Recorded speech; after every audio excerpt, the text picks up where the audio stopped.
Be happy. സന്തോഷമായിരിക്കുക. എപ്പോഴും സന്തോഷമായിരിക്കാൻ എല്ലാവർക്കും ആഗ്രഹമല്ലേ? പക്ഷെ എല്ലായ്പ്പോഴും സന്തോഷമായിരിക്കുക എന്നുള്ളത് പോസിബിൾ ആയിട്ടുള്ള കാര്യമാണോ ചോദിച്ചാൽ കുറച്ചൊക്കെ ഡിഫിക്കൽട്ടാണ്. എന്നാൽ സന്തോഷമായിരിക്കാൻ കുറച്ച് കാരണങ്ങൾ കണ്ടെത്തിയാലോ? ഇന്ന് ഞാൻ നിങ്ങളുമായിട്ട് ഡിസ്കസ് ചെയ്യണത് ഈ കാര്യമാണ് കേട്ടോ. Be happy. സന്തോഷമായിരിക്കാൻ അവസരങ്ങൾ നിങ്ങളെ തേടി വരാറുണ്ടോ?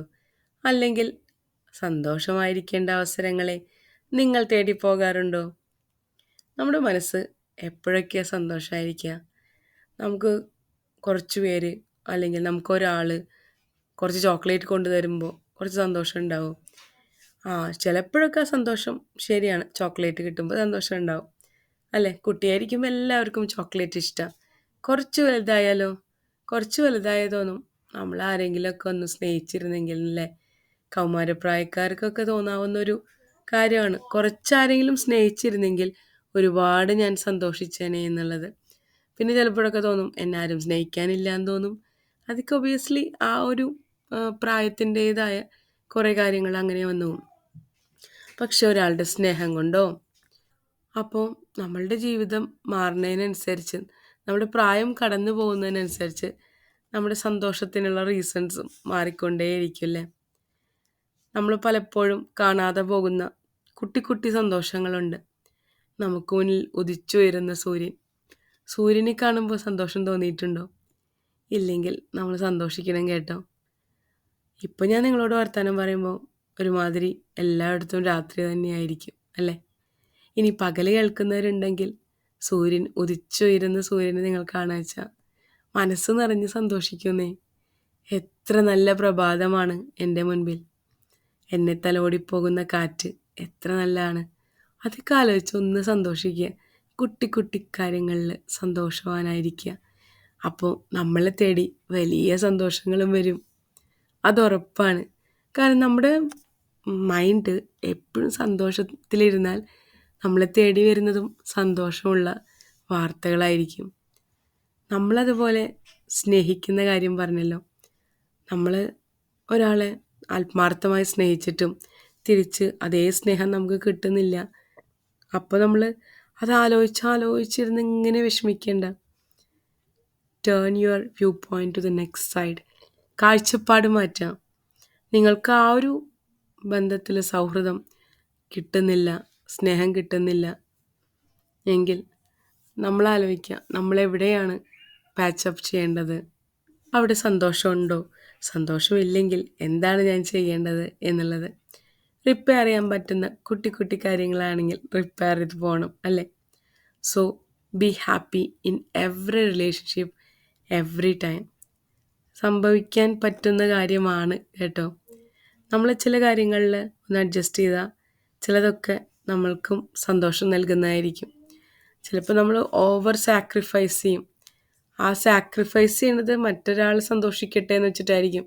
പക്ഷെ ആ ഓവർ സാക്രിഫൈസ് ചെയ്യുമ്പോൾ നമ്മൾ ത്യാഗം ചെയ്ത് അതിൻ്റെ അത്യുന്നതിയിൽ നിൽക്കും. മറ്റാൾ ഇഷ്ടം പോലെ സന്തോഷിക്കും, പക്ഷെ നമുക്കൊരു സന്തോഷവും കിട്ടില്ല. സോ അവിടെ ബി ഹാപ്പി എന്നുള്ളത് ഒരു വൺ വേ പരിപാടിയായിരിക്കും. അപ്പുറത്തെ ആൾക്ക് മാത്രമാണ് സന്തോഷം കിട്ടുന്നത് അല്ലേ? ഇനി ക്രിട്ടിസൈസ് ചെയ്യപ്പെടുമ്പോൾ നമുക്ക് എപ്പോഴും വിഷമാവും അല്ലേ? ഒരാൾ നമ്മളെ ക്രിട്ടിസൈസ് ചെയ്തു. നീ ഇത്രയും കാലമായിട്ട് ഇതൊന്നും പഠിച്ചില്ലേ? നിനക്കിതൊന്നും അറിയില്ലേ ഇത്രയും കാലമായിട്ട്? നമ്മൾ ആ ഓൺ ദ സ്പോട്ട് മറുപടി കൊടുക്കാൻ പോയി.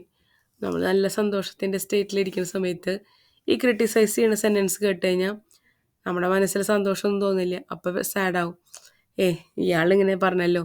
നമ്മളെന്നും ചെയ്തുകൊണ്ടിരിക്കുന്ന കാര്യങ്ങൾ എന്തെങ്കിലും അവിടെ ഇവിടെ ഒരു കുറവ് വന്നാൽ ചിലർ നമ്മളെ ക്രിട്ടിസൈസ് ചെയ്തു എന്ന് വരാം. അത് ഓരോരുത്തരുടെ കാഴ്ചപ്പാടാണ്. നമ്മുടെ വ്യൂ പോയിൻറ്റും മറ്റൊരാളുടെ വ്യൂ പോയിൻറ്റും ഒരേപോലെ ആവണമെന്ന് നമുക്ക് ശഠിക്കാൻ പറ്റില്ല. അയാൾക്ക് വലുതെന്ന് തോന്നുന്നത് നമുക്ക് ചെറുതും, നമുക്ക് വലുതെന്ന് തോന്നുന്നത് അയാൾക്ക് ചെറുതുമായിരിക്കാം ചിലപ്പോൾ. അപ്പോൾ അഭിപ്രായങ്ങൾ എല്ലാവർക്കും ഉണ്ട്. അതുപോലെ തന്നെ അഭിപ്രായ സ്വാതന്ത്ര്യങ്ങളും അല്ലേ? അയാൾ പറഞ്ഞോട്ടെ, അതിനനുസരിച്ച് നമ്മൾ വിഷമിക്കാണ്ടിരുന്ന പോരെ. So be happy whenever someone criticize you. നമുക്ക് ലെറ്റ് ഇറ്റ് ബി എന്നുള്ളത് തോന്നുകയാണെങ്കിൽ തീരെ റോങ്ങായ കാര്യങ്ങൾ നമുക്ക് പറയാം. അല്ലെങ്കിൽ അതിനെ വിട്ടുകളയുക. കുറച്ച് കഴിഞ്ഞാൽ അയാൾക്ക് തന്നെ മനസ്സിലാവും അയാൾ പറഞ്ഞത് തെറ്റാന്നുള്ളത്. അപ്പോൾ പിന്നെ നമ്മൾ അവിടെ പോയി തർക്കിച്ചിട്ട് കാര്യമില്ല. So be happy in that case. ഇനി സന്തോഷം നമ്മളെപ്പോഴും തേടി വരില്ല പറഞ്ഞില്ലേ. അപ്പം നമ്മൾക്ക് ഇഷ്ടമുള്ള കാര്യങ്ങൾ, നമ്മൾ സന്തോഷിക്കേണ്ട കാര്യങ്ങളൊക്കെ നമുക്ക് തന്നെ അറിയുള്ളൂ. നമ്മൾ ഒറ്റയ്ക്കിരിക്കുമ്പോൾ ചിലപ്പോൾ നമുക്ക് സിനിമ കാണാനൊന്നും തോന്നില്ല. എനിക്കൊക്കെ എല്ലാവരും കൂടി സിനിമ കണ്ട് പരിചയമായി. അങ്ങനെ ഒറ്റയ്ക്ക് സിനിമ കാണാനുള്ള ഇൻട്രസ്റ്റ് ഉണ്ടായിരുന്നില്ല. പക്ഷേ എൻ്റെ ഫ്രണ്ടൊക്കെ എപ്പോഴും ഒറ്റയ്ക്ക് ഇരുന്നൊക്കെ സിനിമ കാണായിരുന്നു. അപ്പോഴാണ് മനസ്സിലായി ഒറ്റയ്ക്കിരുന്ന് സിനിമ കാണാനൊരു രസമൊക്കെ ഉണ്ട് കേട്ടോ. അതുപോലെ ചില കാര്യങ്ങൾ നമ്മൾ ഒറ്റയ്ക്ക് ആസ്വദിച്ച് ചെയ്യേണ്ട കാര്യങ്ങളുണ്ട്. അതെന്തിനാ? നമ്മുടെ സന്തോഷത്തിന് വേണ്ടി മാത്രമാണ്. പാക്കറ്റ് ഓഫ് ഹാപ്പിനെസ് പ്രതീക്ഷിച്ച് എപ്പോഴും ഇരുന്ന് കഴിഞ്ഞാൽ അങ്ങനൊരു സംഭവം പോലും നമുക്ക് കിട്ടില്ല, അല്ലേ? സത്യം പറയാച്ചാൽ ആർക്കും ആരെയും മനസ്സിലാക്കാനോ ആർക്കും ആർക്കും വേണ്ടി ജീവിക്കാനോ ഇവിടെ സമയമൊന്നുമില്ലാത്തൊരു കാലഘട്ടത്തിലാണിപ്പോൾ. അതുകൊണ്ട് തന്നെ നമ്മൾ സന്തോഷവതിയായിരിക്കേണ്ടത് അല്ലെങ്കിൽ സന്തോഷവാനായിരിക്കേണ്ടത് നമ്മുടെ തന്നെ അല്ലെങ്കിൽ നമ്മുടെ മാത്രം ആവശ്യമായിട്ട് മാറിയിരിക്കുന്നു. സന്തോഷം ഫാമിലിയിൽ നിന്ന് കിട്ടണം എന്നില്ല, ഫ്രണ്ട്സിൻ്റെ അടുത്ത് നിന്ന് കിട്ടണം എന്നില്ല. പിന്നെന്ത് ചെയ്യും? നമ്മൾ നമ്മുടെ എക്സ്പീരിയൻസിൽ നിന്ന് സന്തോഷവാനാകാൻ പഠിക്കുക. നമ്മൾക്ക് എന്തൊക്കെയാണ് എക്സ്പീരിയൻസ് ചെയ്യുമ്പോൾ സന്തോഷം കിട്ടുന്നത്? എനിക്ക് ചില സമയത്ത് നല്ല തണുത്ത കാറ്റ് ഏൽക്കുമ്പോൾ സന്തോഷമുണ്ട്. അതുപോലെ സൺറൈസ് കാണുമ്പോൾ, ഒബിയസ്ലി എല്ലാവർക്കും സൺറൈസ് കാണുമ്പോൾ ഒരു സന്തോഷം ഉണ്ടാവില്ലേ. അപ്പം every day if you can watch sunrise, നമുക്ക് ജനൽ തുറന്നാൽ സൂര്യോദയം കാണാൻ പറ്റുമെന്ന് വെച്ചാൽ കുറച്ച് നേരം സൂര്യോദയം കാണുക, കാലത്ത് തന്നെ ഹാപ്പിനെസ് കൾട്ടിവേറ്റ് ചെയ്യാം. സോ ആ ദിവസം ഹാപ്പി ആയി നീ, പിന്നെ ആ ഒരു ദിവസം ഹാപ്പി ആയിക്കഴിഞ്ഞാൽ ഒബിയസ്ലി ആ ഒരാഴ്ചയും അതുപോലെ ഹാപ്പി ആയി തുടരാം. പിന്നെ ആ ഒരു മാസം, ആ ഒരു വർഷം, അങ്ങനെ കേൾക്കുമ്പോൾ ഈസിയല്ലേ. പിന്നെ കുറച്ചൊക്കെ മെഡിറ്റേറ്റ് ചെയ്യാം. പിന്നെ ഗ്രാറ്റിറ്റ്യൂഡ് ലിസ്റ്റ് എഴുതാം. എന്തൊക്കെ കാര്യങ്ങളാണ് നമുക്കിന്ന് നന്ദി പറയാനുള്ളത് എന്നാലോചിച്ച്. പിന്നെ ഏറ്റവും ഇമ്പോർട്ടൻറ്റ്, നല്ലൊരു ഗുഡ് നൈറ്റ് സ്ലീപ്പ്. നല്ല ഹാപ്പിയായി ഫുൾഫിൽഡായിട്ട് ഉറങ്ങുക. ആ ദിവസം നമുക്ക് കിട്ടിയ അനുഗ്രഹങ്ങളെ ആലോചിച്ച്. So be happy always. Jitha, thank you for listening to me.